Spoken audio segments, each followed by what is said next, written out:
Wrapping my head around the theme of today's service, what can I possibly say in my reflection about my relationship with the I don't know?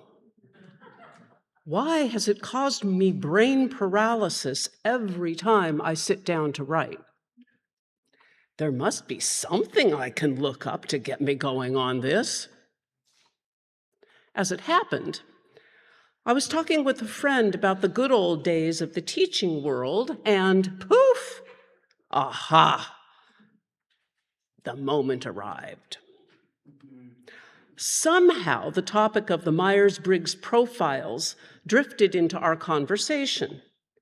This was an analysis of how different personality types interface with their world and was wildly popular in teacher circles back in the early 1980s. Some of you might remember this temperament sorter of personality type, which was designed to foster self-awareness, better communication, and aid in workplace development and conflict resolution. And although the scientific community found a myriad of weaknesses with the dichotomy upon which the test was built, it was also agreed that the basic personality types identified were useful in understanding how one gathered personal energy, gathered information, and made decisions, and one's comfort level with open-ended situations or need for structure. And just what did my profile end up saying about me? I jumped into this movement, which would provide us social science folks with the answers we needed to understand what made us tick and use our knowledge of other types to build smooth relationships based on understanding of different ways of seeing the world. I was 30 years old. I was fully formed and mature, and yep, my Myers-Briggs profile nailed it. ENTJ. For those of you who have no idea what I'm talking about, basically that profile says, remember, I'm 30 years old. I get my energy from outside myself, like I need to be busy. Check. I use a lot of intuition when gathering my information to make decisions, but my decisions are solidly based on logic rather than feelings. Check. And I need order and closure and knowing how it will end. Open endings are a cop-out. Make a decision already. Check.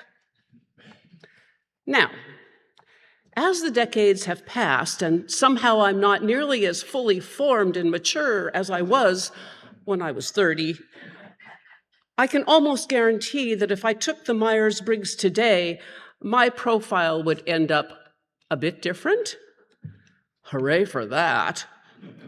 But there is one trait that doggedly hangs on, and that is the need for order, closure, and knowing how it will end. In fact, true confession time, I love to read fiction. And so how do I read it? Well, I read the first third of the novel, and then I begin to wonder if Justine makes it out alive, and how did she ever find her lost child, or did she? And well, it just drives me crazy. And I try not to, but I end up reading the end of the novel just to reassure myself and find out. And then I go back and read the middle and then the end again. And then I am at peace. I'm at peace. I just can't seem to help myself. It brings me comfort. What can I say except that it sure is a reflection of my need for closure. Of course, life doesn't work that way. And except for my reading habits, I'm finding myself growing more curious about possibilities, especially in possibilities of what lies behind my empirical senses. It makes no logical sense that I can explain, but something is shifting in how I experience my being. Is it that I feel connection with something greater than myself? Maybe it's like being a kernel of corn in a huge cauldron of chowder. I'm individual, me, my body solid, lovely, yellow, crunchy, and sweet.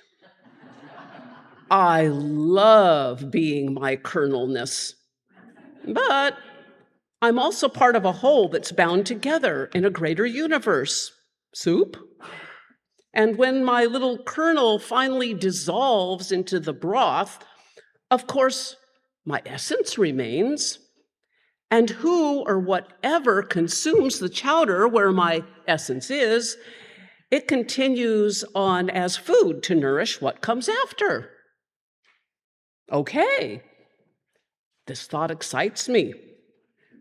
I've been reading the amazing and epic, not a casual read, poem by Walt Whitman, Song of Myself, the 1892 version.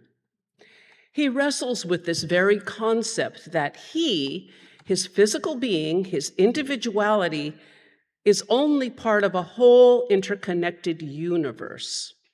He is born, he lives, he returns to the universe. It's a beautiful work, something absolutely new for me to consider the possibilities. What are we in this life? What do we leave behind when we exit? Where might our exit lead? I don't know. I don't know the ending. And really, truly, I have no need to read on ahead.